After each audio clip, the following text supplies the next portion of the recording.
कुरणवाडी गावातील बाळूमामाचा चमत्कार. मंदिरात पुजारी पूजा करीत होता.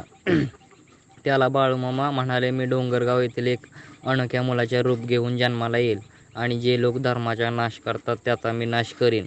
जी व्यक्ती माझ्या नावाने 20 व्यक्तींना हा संदेश पाठवेल त्याची 20 दिवसात मनोकामना पूर्ण करीन. पण जी व्यक्ती आज वाचून उद्या पाठवू असे 25 दिवस जाऊ देईन त्याचे नुकसान होईल. इतके म्हणून बाळूमामा 38 पावले जाऊन अदृश्य झाला. हे ऐकून सोमठाणे येथील एका माणसाने 20 जणांना पाठवला. त्याला बोलेरो गाडी लागली. सापडगाव गावामधील दूधवाल्याला इनोव्हा गाडी लागली. सोनगाव येथील एका टमटमवाल्याला 15 जणांना पाठवले. त्याला स्वतःच्या घरात सोन्याच्या मोहरांनी भरलेला हंडा सापडला.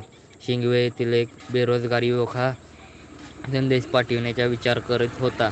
त्यालाही चांगली नोकरी लागली. तेव्हा त्याने 10 जणांना पाठवले. असाच एका माणसाने खोटे आहे असे सांगितले तर त्याचे जीवन नरक बनले.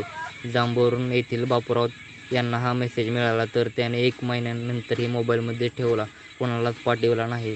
त्यांना त्यांच्या धंद्यात खूप नुकसान सहन करावे लागले आणि त्याची पत्नी वेडी झाली. हा मेसेज खोटा समजून कोणत्याही प्रकारची संकटे अडवून घेऊ नयेत. हा मेसेज डिलीट करू नका.